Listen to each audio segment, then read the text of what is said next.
በዚህ ዓመት የሁሉም አንድ ቀን ነው የመጣው የፈረንጆቹም ያበሻውም አንድ ላይ ነው የምናከብረው this year እሺ እግዚአብሔር የተመሰገነ ይሁን ዛሬ ከኔ ጋር የጀመርነውን ተከታታይ ትምህርት ይሄ ስድስተኛ ክፍል ነው የሚሆነው ማለት ነው ዋርፌር ስትራቴጂ ክፍል 6ን ዛሬ ከኔ ጋር እናያለን ከመጀመራችን በፊት አንድ ሁለት ደቂቃ ልጸልይና ወደ ቃል እንሄዳለን አሜን አሜን ሃሌሉያ እግዚአብሔር አምላካችን ሆይ እጅግ የተፈራህ የተከበርክ አምላክ እግዚአብሔር በዙፋን ላይ ያለ ሁሌም የምናመሰግነው የምናከብርህ አምላካችን ዛሬም ደግሞ ጌታዬ በፊት ተሰብስበን ልናመልክ ልንጸልይ ቃልን ልንሰማ ይህን እድል ስለሰጠህን በክርስቶስ ስም እናመሰግንሃለን ዛሬ ደግሞ ጌታዬ በዚህ ቀን የልጅን የኢየሱስ ክርስቶስ ሞትና ትንሣኤ በመናስብበት በዚህ በስቅለት ጊዜ ጌታ ሆይ ለኛ ስላረከው ሁሉ እናመሰግንሃለን አሜን መጠራታችንን እናስባለን ብዙዎች ባለጸጎች ብዙዎች አዋቂዎች እያሉ እኛን ትንንሾቹን እግዚአብሔር ሆይ አስበህን አይተህን የመዳንን መንገድ ስላሳየህን በክርስቶስ ስም እናመሰግንሃለን ያዳንከን በቅዱስ አጠራሪ የጠራህን ስምህ የተባረከ ይሁን ሃሌሉያ እንኳንም ያንተ ሆነን እግዚአብሔር ሆይ እንኳንም የሌላው አልሆነን ጌታዬ በያንተ በመሆናችን ደስ ይለናል በቅዱስ ስምህ እንመካለን በአንተ እንጓደዳለን አባታችን ስለሆንክ በዚህ ደስ ይለናል እግዚአብሔር ሆይ እናመሰግንሃለን ከፍ እናደርግሃለን አባ ስምህ የተባረከ ይሁን ለኛ ስላደረከው ሁሉ ስለወደድከን ስለታላቅ ፍቅርህ በኢየሱስ ክርስቶስ ስም ተመስገን ስለረዳህን ስላገዝከን ስላነሳህን ስላከበርከን የወደዳቸውን እነዛን መረጣቸው የመረጣቸውን አከበራቸው እንደሚል ጌታ ሆይ ማቫሮሴ ካፓራባሼሬ ቤዲያስ እናከብርሃለን ቅዱስ እግዚአብሔር ሆይ ከፍ እናደርግሃለን ልዑል አባት ሆይ እናመሰግንሃለን ሃሌሉያ ክብር ላንተ ይሁን ማራሼ ካፓራላራዲያ ሜሬሲ ክራባሎ ረሃባዲያና ማሳ ከፍ በለ ዘላለም ግነን ለዘላለም እናከብርሃለን አምላካችን አባታችን ጌታችን ፈጣሪያችን እግዚአብሔር ሆይ ከፍ በል ሃሌሉያ ማራሼ ካፓሪያ ሜሪሳና ማርዶ ባራሴ ካላብራዲያና ሞሴ ሃሌሉያ ጂፓቶራ ፓፓሲያ ክሮሴንትሮ ባህዲያና ሞሳ ጌታ ሆይ ተመስገን እግዚአብሔር ሆይ ተባረክ ጌታ ሆይ አሁን ደግሞ እግዚአብሔር ሆይ ልንማረው ያለውን ቃልህን በኢየሱስ ክርስቶስ ስም እንድትባርክልን ጌታ ሆይ ጌታ ሆይ እንድታስተምረን እግዚአብሔር ሆይ ያስተምራቸው ዘንድ መልካሙን መንፈስ ሰጣቸው ተብሎ እንደተጻፈ ቅዱሱ መንፈስ መልካሙን መንፈስ እንዲያስተምረን እንዲረዳን እንዲያግዘን በኢየሱስ ክርስቶስ ስም እንጸልያለን ቃልን የሚዋጉ ሁሉ በጌታ በኢየሱስ ክርስቶስ ስም የታሰሩ ይሆኑ እግዚአብሔር አባቱ በቃል ተናገረን በቃል አስተምረን በጌታ በኢየሱስ ስም ጸልየን አሜን አሜን ሃሌሉያ እሺ እግዚአብሔር አምላካችን የተመሰገነ ይሁን ዛሬ ባለፈው ሳምንት ያየነው መንፈሳዊ የጦር ዕቃዎች ሚለውን እያየን ነበር እና ሰባቱን ባለፈው ሳምንት አይተናል ሰባቱን መንፈሳዊ የጦር ዕቃዎች ታስታውሳላችሁ አይደል ምን አለን ቶሎ ቶሎ ንገሩኝ ሰባቱ ምንድናቸው ባለፈው ሳምንት ያየናቸው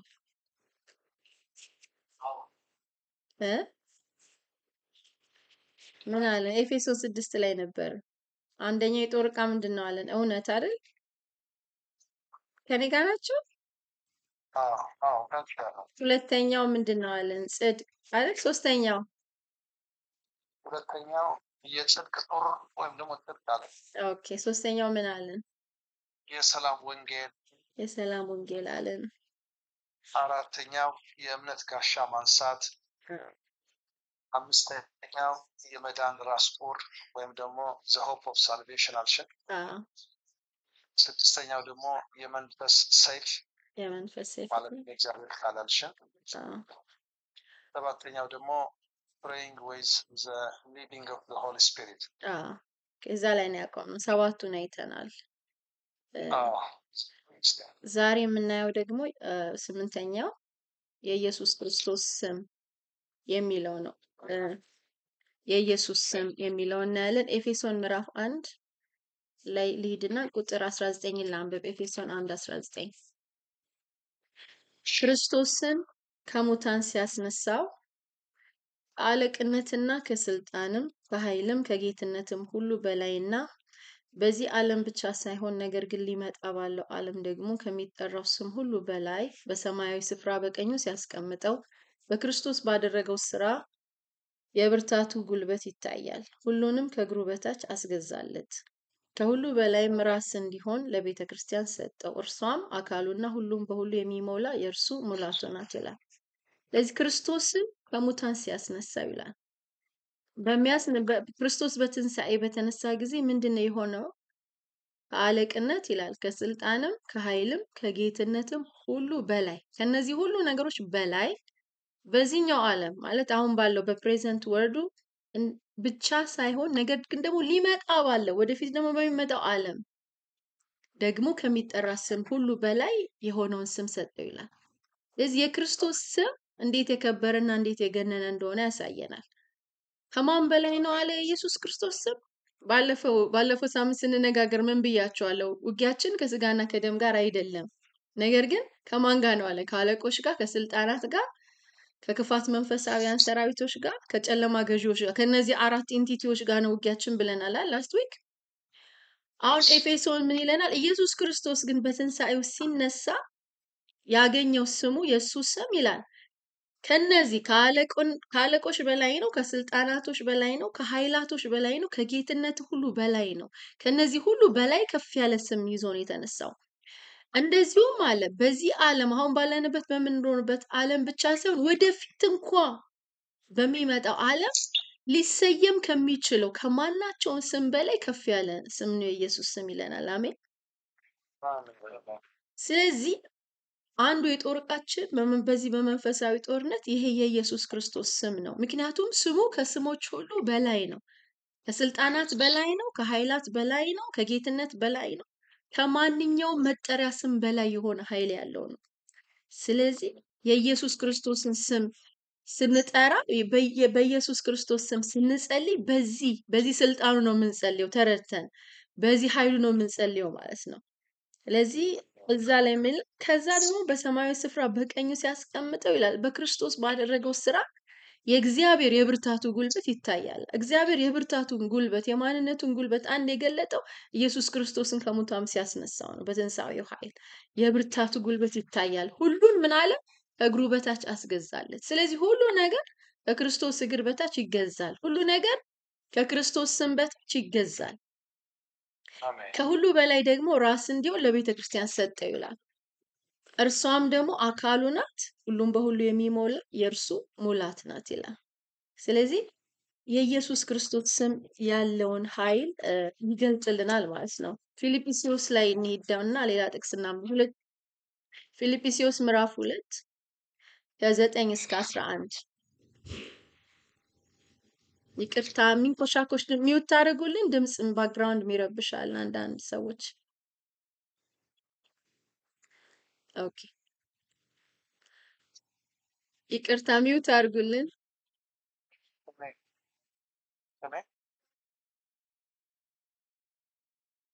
እሺ ፊልጵስዩስ ምዕራፍ 2 ከቁጥር 9 እስከ 11 ምን ይለናል?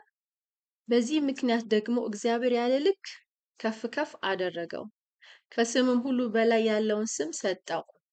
ይህም በሰማይና በምድር ከምድር በታች ያሉት ሁሉ በኢየሱስ ስም ይንበረከኩ ዘንድ መላስም ሁሉ ለእግዚአብሔር አብ ክብር ኢየሱስ ክርስቶስ ጌታ እንደሆነ ይመሰክር ዘንድ ነው ይላል።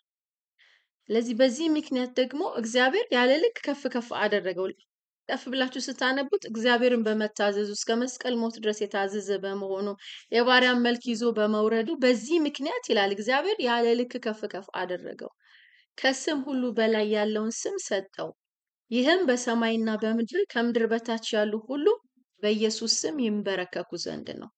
ስለዚህ ሁሉ በኢየሱስ ስም ይንበረከክ ዘንድ እግዚአብሔር ያለ ልክ ከፍ ከፍ ያለውን ስም ሰጠው። ከስም ሁሉ በላይ የሆነውን ስም ሰጠው። ምላስም ሁሉ ለእግዚአብሔር አብ ክብር ኢየሱስ ክርስቶስ ጌታ እንደሆነ ይመሰክር ዘንድ ነው። ስለዚህ ምላስ ሁሉ ኢየሱስ ጌታ ብሎ እንዲመሰክር ለእግዚአብሔር ክብር ደግሞ ከስም ሁሉ በላይ የሆነ ስም የተሰጠው ሁሉ የሚገዛለት ስም የተሰጠው እንደሆነ እንመለከታለን። ስለዚህ አንደኛው የጦር ዕቃችን በዚህ ላይ የምናየው ምንድነው? የኢየሱስ ክርስቶስ ስም ነው። አሜን። ስለዚህ ስንጸልይ ቆላስይስም ላይ እንደሚለው ምንድነው የሚለው? የምታደርጉትን ነገር ሁሉ በማን ስም አድርጉት ይለናል? በኢየሱስ ክርስቶስ ስም አድርጉት። ቆላስይስ 3:17 do everything in the name of Jesus ሁሉን የምታደርጓቸውን ነገሮች ሁሉ በኢየሱስ ክርስቶስ ስም አድርጉ ይላል። ዮሐንስ 14 ላይ ደግሞ ከ13 እስከ 14 ምን ይላል? በስሜ ምንም ነገር ብትጠይቁ whatever you ask in my name በስሜ የምትጠይቁትን የትኛውንም ነገር አደርገዋለሁ ብሎ ጌታ ኢየሱስ ይናገራል። እስካሁን በስሜ ምንም አልለመናችሁም፣ ነገር ግን ደስታችሁ ፍጹም እንዲሆን በስሜ ለምኑ ትቀበላላችሁ ይላል ሌላ ቦታ። ስለዚህ በኢየሱስ ስም የምንጸልየው ይሰማል። በኢየሱስ ስም የምንቃወመው ውጤት አለው። ምክንያቱም ስሙ ከስሞች ሁሉ በላይ የሆነ ኃያል የሆነ ስም ስለሆነ ማለት ነው። ስለዚህ ይሄን ግልጽ ይመስለኛል ይሄ። ስለዚህ ጸሎታችን በውጊያ ጊዜ በምናደርገው ነገር መጸለይ ያለብን በኢየሱስ ክርስቶስ ስም ነው። መዋጋት ያለብን በኢየሱስ ክርስቶስ ስም ነው። ስለዚህ በዚህ ስም ስንቆም ድል ነሾች እንሆናለን ማለት ነው። አሜን አሜን። አሜን። ስለዚህ ስምንተኛው የኢየሱስ ክርስቶስ ስም ነው። ዘጠነኛው የኢየሱስ ደም ዘሌዋውያን 17 ቁጥር 11 ምን ይላል? የፍጡር ህይወቱ በደሙ ውስጥ ነው ይላል። ሄጄ አላነበውም ከጊዜ አንፃር፣ ግን እዛ ላይ ስትመለከቱ ደም እንዳይበሉ እግዚአብሔር ያስጠነቅቃቸዋል። የታነቀም ደም ያለበትም አትብሉ፣ ምክንያቱም የፍጡር ህይወቱ ደም ውስጥ ነው ያለው። ስለዚህ እንስሳ በምትበሉበት ጊዜ ደሙን ሙሉ በሙሉ አፍስሱት፣ ምክንያቱም ነፍሱ በደም ውስጥ ነው ያለችው ብሎ ይነግራቸዋል። ስለዚህ ይሄ የደምን ኮንሴፕት ያስረዳናል። ደም የሚለው ነገር ምንድነው? የአንድ ፍጡር ህይወቱ በደም ውስጥ ነው ያለው። የማናቸውም ፍጥረት ህይወቱ ነፍሱ በደም ውስጥ ነው ያለች። ስለዚህ ነው እግዚአብሔር ደምን መብላት የሚገርመው። ደም አይበላም፣ በአዲስ ኪዳንም አይበላም። ወደ ብሉይ ኪዳን ወደ አዲስ ኪዳን ስንመጣ ምን አሏቸው ለሐዋርያቶቹ ተሰብስበው? ከደም ከታነቀ ከጣዖታት ራሳችሁን ጠብቁ፣ ከዚህ ሌላ ነገር አንጭንባችሁም አሏቸው። ስቲል በአዲስ ኪዳንም ከደም ከታነቀ ከጣዖት ራሳችሁን ጠብቁ። ለምን? የፍጡር ህይወቱ በደም ውስጥ ነው ይላል። ስለዚህ የኢየሱስ ክርስቶስ ደም ስንል የኢየሱስን ህይወት ነው ሪፕሬዘንት የሚያደርገው። ገብታችኋል ኮንሴፕቱ? ህይወት በደም ውስጥ ስላለ የኢየሱስን ደም ስንጠራ የኢየሱስን ህይወት ነው የምንጠራው፣ የኢየሱስን ማንነት ነው የምንጠራው። ወደ ዕብራውያን ጋር እንሂድና ጥቂት ይህንን ሐሳብ የሚያስረዱን ጥቅሶች እናነባለን። ዕብራውያን ምዕራፍ 11 ቁጥር 28 ላይ ላንብብ፣ ከሱ ልጀምር። ምን ይላል? አጥፊው ቁጥር 28 ላይ አጥፊው የበኩሮችን ልጆች እንዳይነካ ፋሲካንና ደምን መርጨትን በእምነት አደረገ። ምን አደረገ? ፋሲካን አደረገ። ሌላ ምን አደረገ? ደምን መርጨት አደረገ። ምን እንዳይሆን? አጥፊው የበኩር ልጆችን እንዳይነካ። ስለዚህ በኩራቸው እንዳይነካ ምንድን ነበር ያደረጉት? ደምን መርጨት በእምነት አደረጉ ይላል። አሜን። ዕብራውያን ምዕራፍ 12 ላይ ልሂድና 12:24 እናንብብ። ነገሩ ከ22 ጀምሮ ላንብበው። ዕብራውያን 12:22 ነገር ግን ወደ ጽዮን ተራራና ወደ ሕያው እግዚአብሔር ከተማ ደርሳቸዋል፣ ወደ ሰማያዊቱ ኢየሩሳሌም በደስታ ወደ ተሰበሰቡ ወደ አላፍ መላእክት በሰማያት ወደ ተጻፉ ወደ በኩራት ማህበር የሁሉ ዳኛ ወደሚሆን ወደ እግዚአብሔር ፍጹማን ወደ ሆኑት ወደ ጻድቃን መንፈሶች የአዲስ ኪዳን መካከለኛ ወደሚሆን ወደ ኢየሱስ ከአቤል ደም ይልቅ የሚሻለውን ወደሚናገር ወደ መርጨት ደም ደርሳቸዋል። ሉክ እዚህ ጋር ልብ ብላችሁ አድምጡኝ። ከአቤል ደም ይልቅ የሚሻለውን ወደሚናገር ወደ መርጨት ደም ደርሳቸዋል። ደም ይናገራል።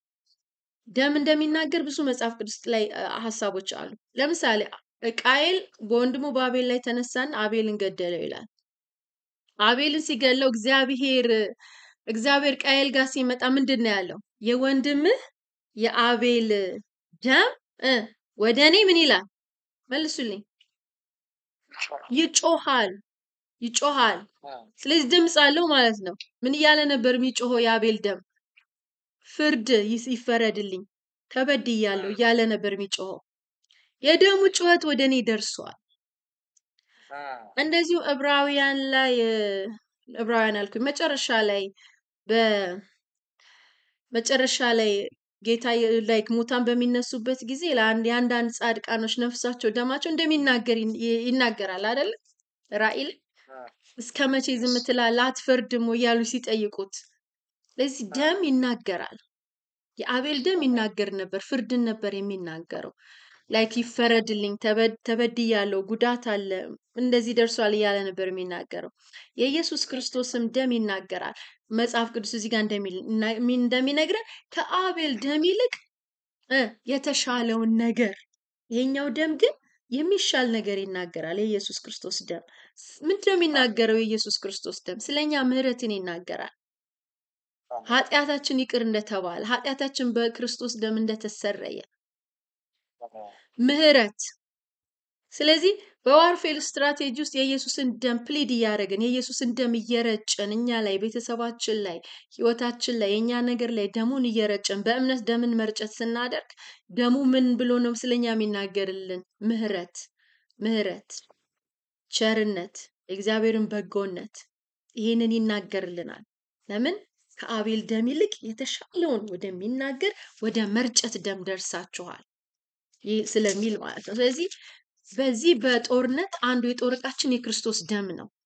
ስለዚህ የኢየሱስን ደም እየረጨን ስንጸልይ፣ የኢየሱስን ደም ላያችን ላይ፣ ቤተሰባችን ላይ፣ የኛ የሆነ ነገር ላይ እየረጨን ስንጸልይ ያ ደም አንደኛ መዳናችንን ይናገራል። ስለዚህ በመዳናችን ውስጥ ምን አለ? የኃጢአት ስርየት አለ፣ የመርገም መሻር አለ አይደል? ይጻረረን የነበረውን ይቃወመን የነበረውን የዕዳ ጽሕፈት በመስቀሉ ጠርቆ ምን አድርጎታል? አስወግዶታል። ስለዚህ ያንን የዕዳ ጽሕፈት የመርገም ጽሕፈት እንደተወገደ የሚናገረው የክርስቶስ ደም ነው። ደግሞ ስንርጭ ይሄንንም ፓኬጅ ነው አብረን እየተናገርን ያለ ነው። ደህንነታችንን ይናገራል። መርገማችን መሰረዩን ይናገራል። ምህረት ማግኘታችንን ይናገራል። የተፈጸመልን የክርስቶስን የመስቀሉን ስራ ይናገራል። በኢየሱስ ያገኘነውን ድል፣ በኢየሱስ ያገኘነውን ነፃነት፣ በኢየሱስ ያገኘነውን ከኃጢአት ነፃ መሆን ይናገራል። ዕብራውያን ላይ ሲናገር ምን ይላል? የኮርማዎች የፍየሎች ደም ከክፉ ሕሊና ሰው ሊያነጻ አልቻለም ነበር በብሉይ ኪዳን የነበረው። ስለዚህ አሁን ያለው ግን የክርስቶስ ደም ምን ይላል? በሱ ከክፉ ሕሊና እንኳን እንጸዳለን ይላል። አሜን። ኦኬ ሌትስ ጎ ቱ ዕብራውያን 10 ዕብራውያን 10 እንሂድና 10 ከ19 ጀምሮ ላንብበው። ዕብራውያን 10:19 እንግዲህ ወንድሞች ሆይ በመረቀልን በአዲስና በሕያው መንገድ ወደ ቅድስት በኢየሱስ ደም በመጋረጃው ማለት በስጋው በኩል እንድንገባ ድፍረት ስላለን በእግዚአብሔር ቤት ላይ የሆነ ታላቅ ካህን ስላለን ከክፉ ሕሊና ለመንጻት ልባችንን ተረጭተን፣ በምንድነው የምንረጨው? በክርስቶስ ደም። ከክፉ ሕሊና ለመንጻት ልባችንን ተረጭተን ሰውነታችንን በጥሩ ውሃ ታጥበን በተረዳንበት እምነት በቅን ልብ እንቅረብ። የተስፋን ቃል የሰጠው የታመነ ነውና እንዳይነቃነቅ የተስፋችንን ምስክር እንጠብቅ ይላል። እዚህ ጋር እንድናየው የፈለኩት ሐሳብ ከክፉ ሕሊና ለመንጻት ልባችንን ተረጭተን የሚለው። ስለዚህ የክርስቶስ ደም ፕሊድ ስናደርግ፣ ደሙን ኢንቮክ ስናደርግ ያንን የኢየሱስን ብለድ ከክፉ ሕሊና መንጻትን ያደርግልናል። ያንን መንጻታችንን ይናገራል ማለት ነው። በመንፈሳዊ ዓለም ላይ ደሙ ድምጽ አለው፣ የሚያውጀው ይሄንን ድምጽ ነው። ፍሪደማችንን፣ ቪክቶሪያችንን፣ ከክስ ከሼም ከነዚህ ሁሉ ነገር ነፃ መሆናችንን፣ ምሕረት ማግኘታችንን፣ እዳችን መሰረዙን ይሄንን ይናገራል። እንደዚሁም ደግሞ ከአብ ጋር መታረቃችንን፣ ከአባት ጋር ሪኮንሳይል ማድረጋችንን ደሙ ይናገራል። እንደዚሁም ደግሞ አዲስና ሕያው መንገድ የመረቀልን አዲስ ሕያው መንገድ ስለሚል ኒው ቢግኒንግ እንደሆነ በህይወታችን አዲስ መንገድ እንደሆነ ያንን ይናገራል። አሜን። ስለዚህ ከሞተ ሕሊና፣ በኃጢአት ከታሰረ ሕሊና፣ ከክስ ከነዚህ ሁሉ የሚያነጻ ነገር ስለሆነ ራይት ስታንዲንግ ደግሞ ሁሉ ጊዜ በእግዚአብሔር ፊት ሲኖረን ለድላችን ያ መነሻ እንደሆነ መሰረት እንደሆነ አይተነዋል አይደል? ስለዚህ ይህንን ደም እየረጨ ስንጸልይ ፕሊድ እያደረገ ስንጸልይ ደግሞ እነዚህን ነገሮች ሁሉ በመንፈሳዊ ዓለም ላይ እንደሚናገርልን ማወቅ አለብን። አሜን። ስለዚህ የጦር መሳሪያችን አንዱ የኢየሱስ ክርስቶስ ደም ነው። ሁል ጊዜ ይሄ የደሙ ኮንሴፕት ገብቶን ይህንን ደም በህይወታችን በልጆቻችን ህይወት ላይ በእያንዳንዱ ነገሮቻችን ላይ ክርስቶስን ደም በቤታችን ላይ በመኪናችን ላይ በምንገባበት በምንወጣበት ልጆቻችን በሚገቡ በሚወጡበት ሁሉ የክርስቶስን ደም እየረጨን መጸለይ ባለድል ያደርገናል። አሜን። ምክንያቱም ደሙ ይሄንን ሁሉ ነገር ይናገራል። ምሕረት ይናገራል፣ የዕዳ ስርየት ይናገራል፣ የመርገም መሰበር ይናገራል፣ ከክፉ ህሊና መንጻታችንን ከአብ ጋር መታረቃችንን ደሙ ድምፅ አለው። ስለዚህ ለበረከት ፖዚሽን ያደርገናል፣ ለእግዚአብሔር ፕሮቴክሽን ፖዚሽን ያደርገናል። ደሙ ገብቷችኋል? አሜን። Yes. ስለዚህ ይሄ የክርስቶስ ደም ከነዚህ ሁሉ ነገሮች ስለሚያነጻን ይሄንን ሁሉ ነገር ስለሚናገር ያንን ፕሊድ እያደረግን የኢየሱስን ደም ስንጸልይ የአንዱ የጦር ዕቃ መሳሪያችን ነው ማለት ነው። ኦኬ፣ 10ኛ የምናየው ነገር የንስሐ ጸሎት። አቤት የመጨረሻው ጥቅስ ዕብራውያን 10:19 ያልሽ የመጨረሻው ጥቅስ 10 ያ ከ19 ጀምሮ እስከ 23 ያለውን ያነበብኩት። ዕብራውያን 10 ከ19 ዕብራውያን ምዕራፍ 10 ከቁጥር 19 እስከ 23። እሺ ታንክ ዩ ቀጥይ። እሺ 10ኛው ላይ የምናየው ምንድነው? የንስሐ ጸሎት ወይም ንስሐ መግባት፣ እውነተኛ ንስሐ በእግዚአብሔር ፊት ማድረግ በጦርነታችን አሸናፊዎች እንድንሆን ያደርገናል። ምክንያቱም ምህረት ድልን በህይወታችን ላይ ያመጣል። ምህረት የእግዚአብሔር ምህረት ወደ ህይወታችን ሲመጣ አብሮት የእግዚአብሔር ድል ወደ ህይወታችን ይመጣል። የእግዚአብሔር ምህረት ወደ ህይወታችን ሲመጣ መንገዳችን ያቀናልናል፣ ሸካራ የሆነውን ነገር ያስወግድልናል። በእግዚአብሔር ፊት ትክክለኛ ንስሐ ስንገባና ትክክለኛ ምህረት ከእግዚአብሔር ዘንድ ስንቀበል ጠላት ያገኘው ያ መሽሎኪያ ቀዳዳ በኃጢአት ምክንያት ያገኘው ያ በር ይዘጋበታል ማለት ነው። ስለዚህ ሜርሲ ያንን የጠላት መግቢያ ቀዳዳ ይዘጋዋል፣ በሩን ክሎዝ ያደርግበታል ማለት ነው። ለኢነሚ አክሰስ ዲናይድ ይለዋል ምህረት ስናገኝ። ምክንያቱም ሁሌ ሰይጣን ኃጢአትን ነው መሽሎኪያ አድርጎ እኛንም ይዋጋል። እኛን አታክ ለማድረግ ወይ የኛን ኃጢአት ወይ የዘር ማንዘር ኃጢአት ከሁለት አንዱ ተጠቅሞ ነው የሚመጣው። እሱን ኔክስት ዊክ እናየዋለን፣ ምሽጎችን መስበር በሚለውን የመጨረሻውን ፓርት ስናይ። ስለዚህ ንስሐ ግን ምንድነው የሚያደርግልን? ንስሐ ስንገባ ይሄ በር ጠላት ላይ ይዘጋበታል። ለዚህ ንስሐ መግባት እጅግ በጣም አስፈላጊ ነው። ነህምያ ምዕራፍ 1 ላይ እንሂድና እዛ ላይ ከቁጥር 5 ጀምሮ ነህምያ ላይ እናነባለን። ከዛም ሌላ ደግሞ ነህምያ ምዕራፍ 9 ላይ እንሄዳለን። በሁለቱም ቦታዎች የምናያቸው ምንድነው? እንዴት አድርገው ምህረትን ይጠይቁ እንደነበረ፣ በእግዚአብሔር ፊት እንዴት አድርገው ንስሐ ይገቡ እንደነበር እነዚህ ነገሮች እናያለን። ነህምያ ምዕራፍ 1 ከቁጥር 5 ያለው ላንብበው። ይሄ ምን ነህምያ ነው? ከአራት ጀምሮ ላንብበው። ይህንን ቃል በሰማው ጊዜ ተቀምጬ አለቀስኩ፣ አያሌ ቀንም አዝን ነበር። በሰማይም አምላክ ፊት እጾምና እጸልይ ነበር። እንዲህም አልኩ። እንግዲህ ጸሎቱ እንዴት ብሎ እንደሚጸልይ ልብ ብላችሁ ስሙት። አቤቱ የሰማይ አምላክ ሆይ ለሚወዱህና ትእዛዝን ለሚያደርጉ ቃል ኪዳንንና ምህረትን የምትጠብቅ ታላቅና የተፈራህ አምላክ ሆይ እኔ ባሪያህ ዛሬ በፊትህ ስለ ባሪያዎችህ ስለ እስራኤል ልጆች ሌትና ቀን የምጸልየውን ጸሎት ትሰማ ዘንድ ጆሮህ ያድምጥ፣ ዓይኖች ይከፈቱ። በአንተ ላይ ያደረግነውን የእስራኤል ልጆች ኃጢአት እናዘዝልሃለሁ። ምን አለ? በአንተ ላይ ያደረግነውን የእስራኤልን ልጆች ኃጢአት እናዘዝልሃለሁ። እኔና የአባቴ ቤት በድለናል። ማንና ማ? እኔና የአባቴ ቤት በድለናል። እኛም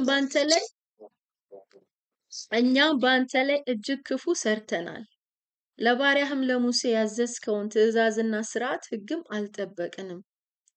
አሁንም ብትተላለፉ በአሕዛብ መካከል እበትናችኋለሁ። ወደ እኔ ብትመለሱ ግን ትእዛዜን ብትጠብቁ ብታደርጓት ከእናንተ ሰዎች እስከ ሰማይ ዳርቻ ድረስ ምንም ቢበተኑ ከዚያ እሰበስባቸዋለሁ፣ ስሜ ይኖርበት ዘንድ ወደ መረጥኩት ስፍራ አመጣለሁ ብለህ ለባሪያህ ለሙሴ ያዘዝከውን ቃል እባክህ አስብ እያለ ይቀጥላል።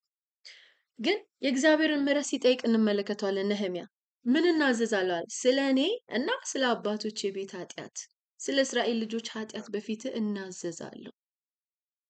በነህሚያ የመጣው ያ ሁሉ ሪስቶሬሽን ከመምጣቱ በፊት የኢየሩሳሌም ቅጥር ከመሰራቱ በፊት እግዚአብሔር ጋር እንዴት ብሎ እንደቀረበ ከሱ መማር እንችላለን።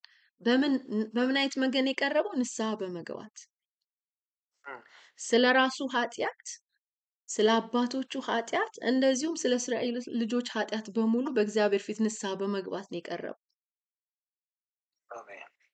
ስለዚህ ሁል ጊዜ ድል እንድናገኝ በመንፈሳዊ ጦርነት ውስጥ አሸናፊዎች እንድንሆን ሁል ጊዜ በንስሐ በእግዚአብሔር ፊት መቅረብ አለብን። ስለ ራሳችንም ስለ አባቶቻችንም ኃጢአት፣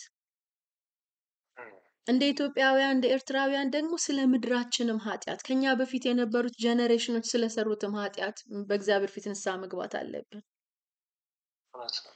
ለምን? ይሄ ኃጢአት ነው ህዝባችን እንዲህ እያባላ ያለው፣ እንደዚህ ደም እያፋሰሰን ያለው። ያልተዘጋ በር ስላለ ነው ወገኖቼ። ኃጢአት ሁል ጊዜ ለሰይጣን በር ይከፍታል። ያ በር ግን ሊዘጋ የሚችለው በእግዚአብሔር ፊት ንስሐ ጠይቀን ምሕረት ጠይቀን በእግዚአብሔር ምሕረት ነው ያ ነገር ክሎዝድ መሆን የሚችለው።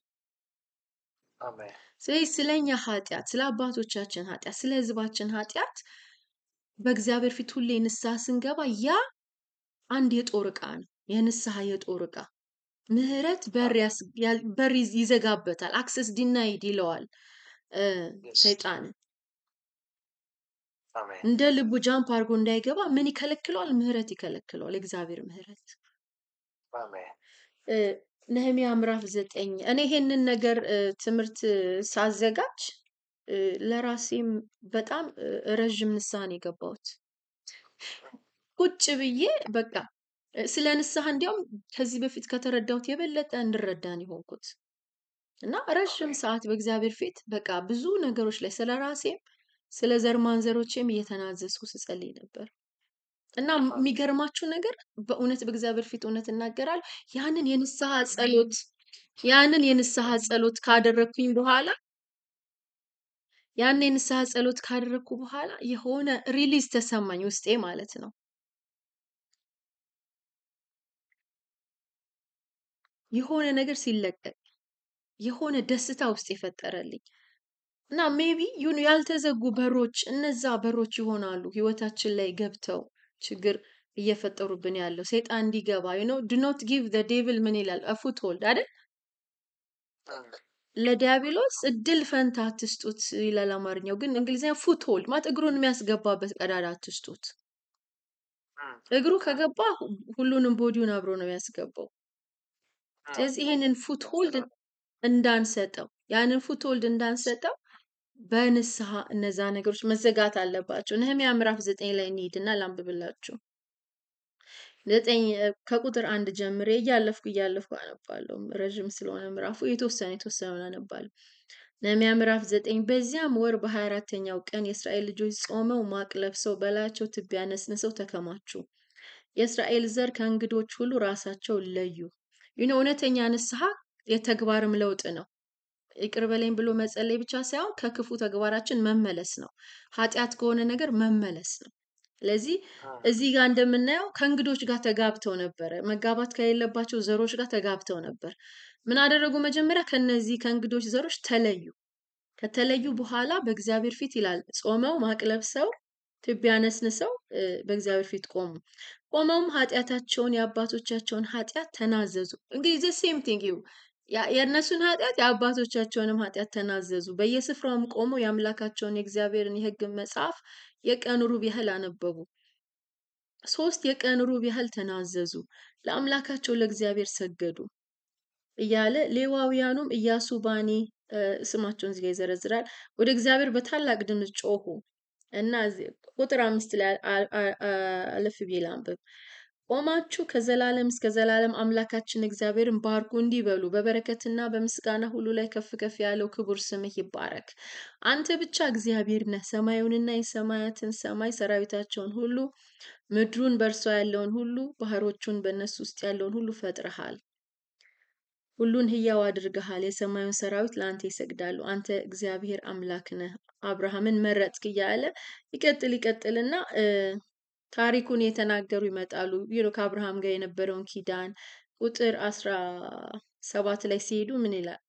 አንተ ግን ይቅር ባይ ቸርና መሐሪ አምላክ ለቁጣ የምትዘገይ ምሕረትን የምታበዛ ነህና አልተውካቸውም ይላል። እስራኤላውያኖች እንዴት እንደበደሉ አባቶቻቸው እንዴት እንደበደሉ እግዚአብሔር ግን መሐሪ አምላክ ስለሆነ እንዳልተዋቸው ይናገራሉ ማለት ነው። ስለዚህ ምሕረት ስለ ራሳችን፣ ስለ ትውልዳችን፣ ስለ አባቶቻችን፣ ስለ ሕዝባችን በእግዚአብሔር ፊት ምሕረትን ስንጠይቅ አንዱ የጦር ስትራቴጂ ነው። ምክንያቱም በር ይዘጋበታል ጠላት ላይ። አሜን አሜን ነው። አሜን አሜን። እሺ ከዚሁ ጋር ተያይዞ የምናነሳው 11ኛው ፖይንት ጾም ነው። አንዳንድ ጊዜ ጸሎት ብቻ የማይፈታው ጉዳይ አለ። የግድ ጾም የሚያስፈልጋቸው ነገሮች አሉ።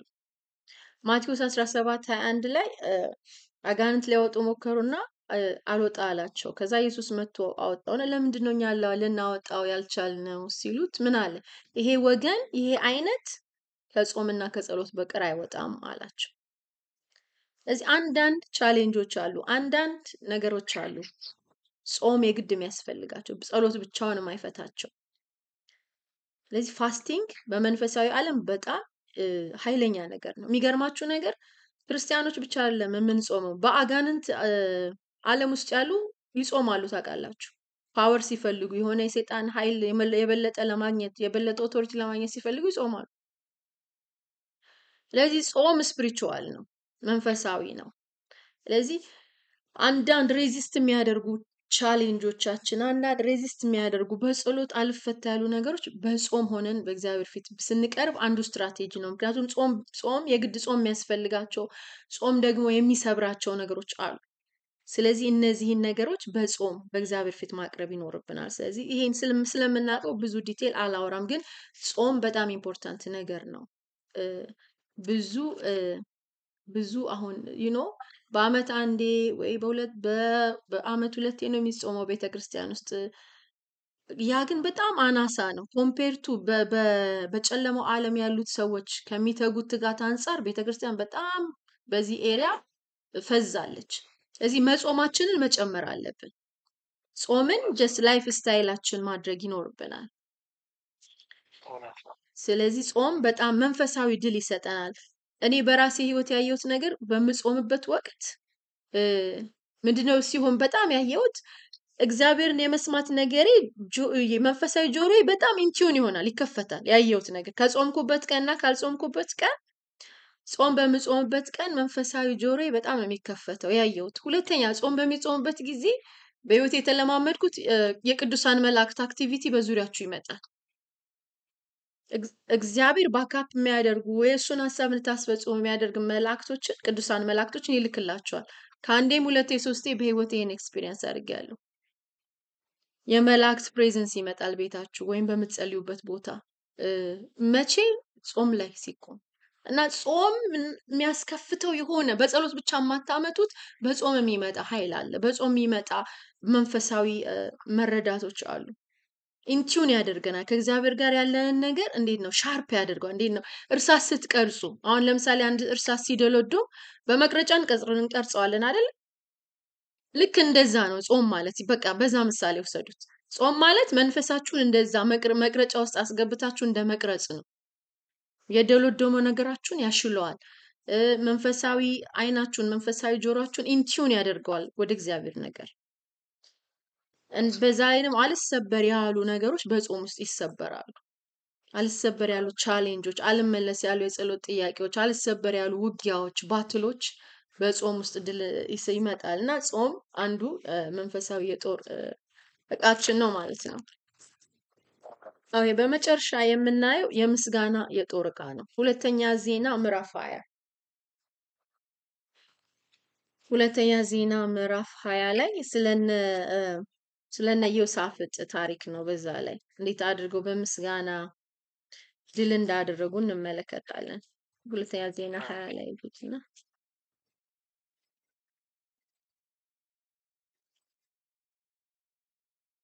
ምን ይላል? ኦኬ እዛ ምዕራፍ ላይ በምንመለከትበት ጊዜ እንግዲህ የሞአብ ሰዎች ይላል፣ የአሞን ልጆች ከነሱ ጋር ደግሞ ምዑናውያን ኢዮሳፍጥን ሊወጉ ወጡ። ስንት ነገስታቶች? 3 ነገስታቶች አንድ ላይ ሞዓብ አንድ ህዝብ ነው። አሞን ሌላ ህዝብ ነው። ሙዑናውያን የሚባሉ ደግሞ ሶስት ነገስታቶች ኢዮሳፍጥን ለመውጋት ተባብረው ተነሱበት። ወረኞችም መጥተው ይላል ከባህሩ ማዶ ከሶሪያ ታላቅ ሰራዊት መጥቶብሃል፣ እነሆ አይንጋዲ በተባለች በዚህ ቦታ ሰፍረዋል ይሉታል። ኢዮሳፍጥን ፈራ፣ እግዚአብሔርን ሊፈልግ ፊቱን አቀና፣ በይሁዳ ሁሉ ጾም አወጀ። ይሁዳም እግዚአብሔርን ይፈልግ ዘንድ ተከማቸ። ከይሁዳ ከተሞች ሁሉ እግዚአብሔርን ይፈልጉ ዘንድ ወጡ ይላል። ከዛ ጾም እንደያዘ ከዛ በኋላ እግዚአብሔር መልስ እንደሰጠው እናያለን። ቁጥር 15 ላይ ስንሄድ ሰልፉ የእግዚአብሔር ነው እንጂ የእናንተ አይደለም፣ ከዚህ ታላቅ ወገን የተነሳ አትፍሩ አትደንግጡ ይላል። ከዛ እግዚአብሔር አበረታቸው። በቃ ሰልፉ የኔ ነው እኔ እሰለፍላችኋለሁ አላቸው። ግን ከዛ በኋላ ያደረጉትን ነገር ዋናው ፖይንት እዛ ጋር ነው። ቁጥር 21 ላይ ከህዝቡ ጋር ተማክሮ በሰራዊቱ ፊት የሚሄዱትን ምህረቱ ለዘላለም ነውና እግዚአብሔርን አመስግኑ የሚሉትን ጌጠኛ ልብስ ለብሰው የሚያመሰግኑትን ለእግዚአብሔር የሚዘምሩትን መዘምራን አቆመ። ዝማሬውንና ምስጋናውን በጀመሩ ጊዜ እስቲ ስሙኝ እዚህ ጋር ዝማሬውንና ምስጋናውን ምን ባደረጉ ጊዜ በጀመሩ ጊዜ ይሁዳን ሊወጉ በወጡት በአሞን በሞዓብ ልጆች በሴር ተራራ ሰዎች ላይ እግዚአብሔር ድብቅ ጦር አመጣባቸው፣ እነርሱም ተመቱ። የአሞንና የሞዓብ ልጆች በሴር ተራራ በሚኖሩት ላይ ፈጽመው ይገድሏቸው ዘንድ ያጠፏቸው ዘንድ ተነስተውባቸው ነበር። በሴር የሚኖሩትን ካጠፉ በኋላ እያንዳንዱ ባልንጀራውን ለማጥፋት ተረዳዳ። እርስ በርሳቸውን የተላለቁት ምን ሲያደርጉ ቸር ነውና ምህረት ለዘላለም ነውና እያሉ መዘመር ምን ሲያደርጉ ሲጀምሩ ምስጋና ዝማሬ በመንፈሳዊ ጦርነት እጅግ በጣም ፓወርፉል ነው። አንዳንዴ ገስጻችሁት ያልሄደ ጠላት እግዚአብሔርን ማመስገን ስትጀምሩ ብትንትን ይወጣል። ስለዚህ የምስጋና 12ኛው የጦር ዕቃችን የመጨረሻው እሱ ነው፣ የምስጋናን የጦር ዕቃ ማንሳት። ምክንያቱም ስናጉረመርም ሁል ጊዜ እንሸነፋለን። እዚህ በምንም ቻሌንጅ ውስጥ ብናልፍ አለማጉረምረም፣ በምስጋና ነገሮችን ማለፍ። ስናመሰግን ግን ሁል ጊዜ ድል አድራጊዎች ነን። ምስጋናን የሚሰዋ ያከብረኛል፣ ማዳኔን የማሳይበት መንገድ አለ ይላል። ስለዚህ በምስጋና ውስጥ የእግዚአብሔር ማዳን ይገለጣል። ስለዚህ እነ ኢዮሳፍጥ እዚህ ጋር ሲዘምሩ ሌዋውያንን አቁመው ሲዘምሩ ቸር ነውና ምሕረቱ ለዘላለም ነውና እግዚአብሔርን አመስግኑ ሲሉ እግዚአብሔር ምን አደረገ? ጠላቶቻቸው ላይ ድብቅ ጦር አመጣባቸው። ድብቅ ጦር አመጣባቸው። ስለዚህ ግራ አጋባቸው። ጠላቶቻቸውን ኮንፊውዝ ሆኑና እስራኤልን የተዋጉ መስሏቸው ይሁዳን የተዋጉ መስሏቸው እርስ በርሳቸው ተላለቁ።